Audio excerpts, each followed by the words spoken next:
Okay, hey guys, it's Anthony here, Super Duty Service. I think this is Cody's truck. I have not physically met him yet. We're just gonna run a diag. I guess the AC is not working, and he wants just overall assessment of everything. Well, we're gonna wash it first. Let's get it cleaned up. But I'm gonna go ahead and do a cold start here. This is XL flatbed dually. Look, batteries look good in it. Brake flow is a little low, which generally on a non-leaking system, what that would, that would say we're probably about to need brakes. You know, it means the pads are pretty used. I don't know what's going on with the degas cap. It looks,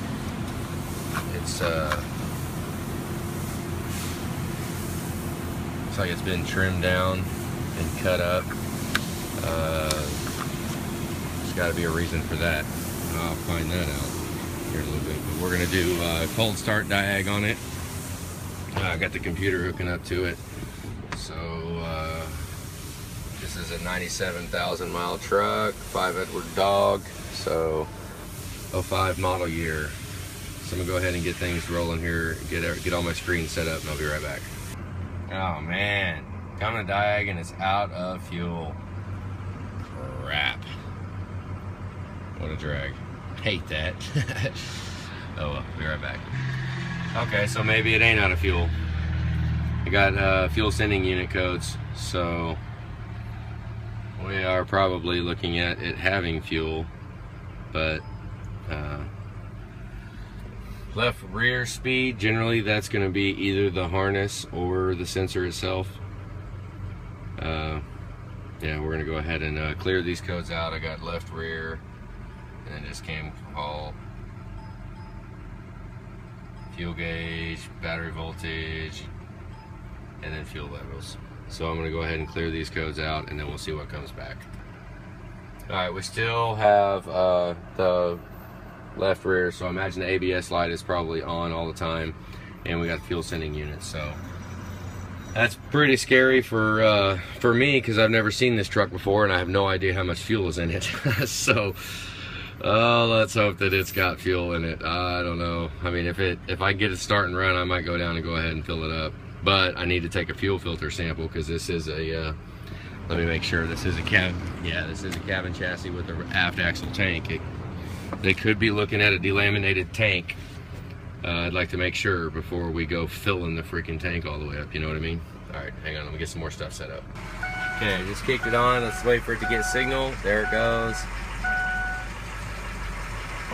ICP volts is okay. Frickin' looks okay. I'm gonna go ahead and fire it up right now, and then go right to power balance. So let's watch the ICP volts, frickin' volts. Okay, that's all good.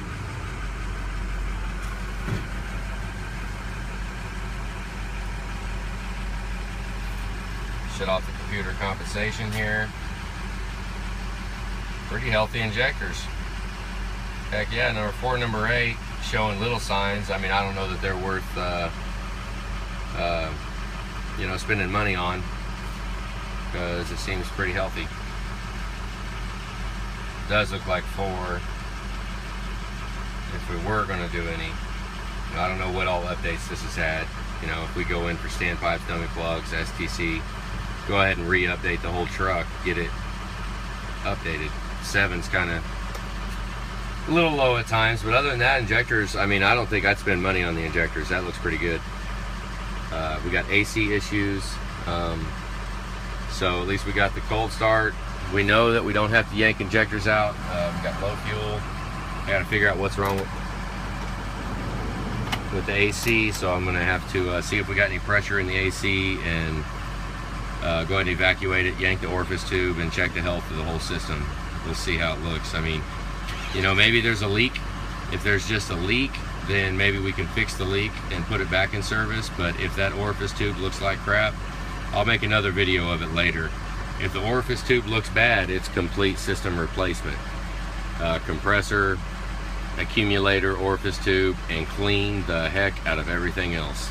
Flush out the condenser, flush out the evaporator core. So hopefully we don't have to go that far, but we will find out. I'm going to see what kind of airflow we've got.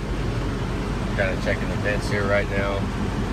Looks like it's he's got a vacuum leak. Here, let me go under here and take a look. Yep, he's got a vacuum leak right here. So, we got to fix that. Looks like the vacuum leak took the pump out. Well, no, actually it looks like the pump was cut. The harness is cut to the pump, so... Oh, crap. It's all cut. Low side switch is cut. We might have a good AC line.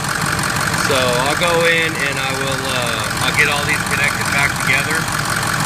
And who knows? That AC system might work. We'll find out. It might be a quick, easy fix and not have to take nothing off. Won't that be awesome? I mean, I could do the whole paper flip trick right here and see if it cycles on, but we know those wires need to be fixed anyway, so we might as well go ahead and fix the wires.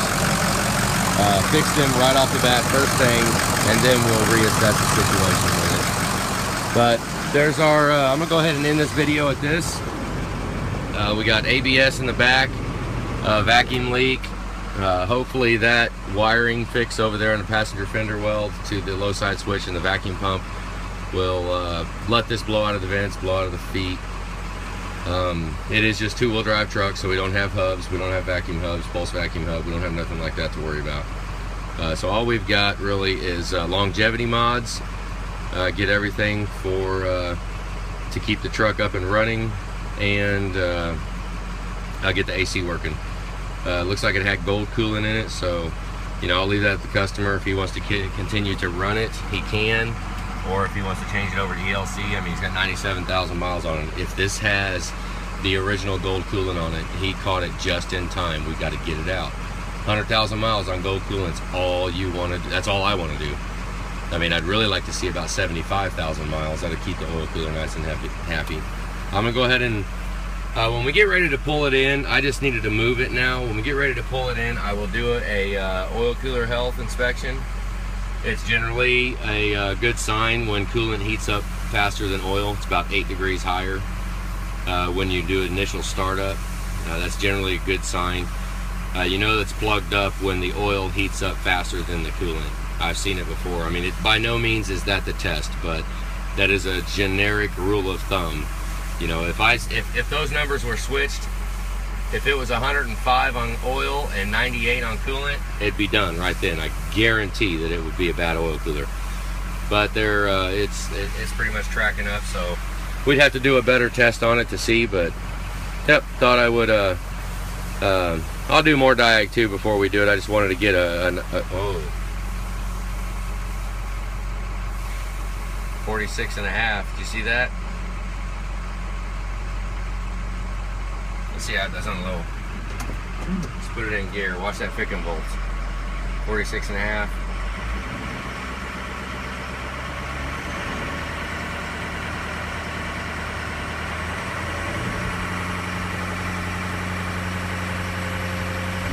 Alright, so it's a little concerning. I mean, 46.5 still within spec, but you know, definitely need to keep that in mind. Alright, I'm gonna go ahead and end this video and upload it. And oh, there's 45 right there, 45.5.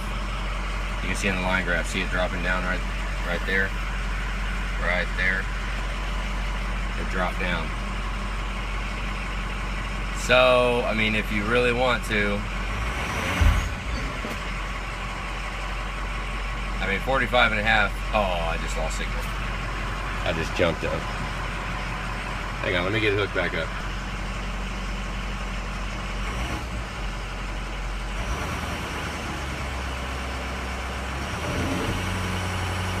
It's on its way, that's for sure.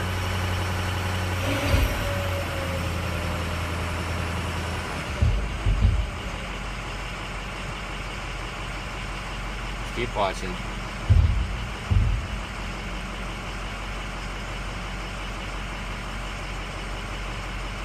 There's 46, 45.5. So 45.5, it definitely is on its way. So at least I caught it on video just now. So, I mean, it's still got some life in it, but ideally, you know, you see 45.5, let's get that sucker out of there. Because it's definitely not gonna get better. That's That's for sure. So, alright guys, well, have a good day. I'm gonna go ahead and upload this, and yep, see you on the next one.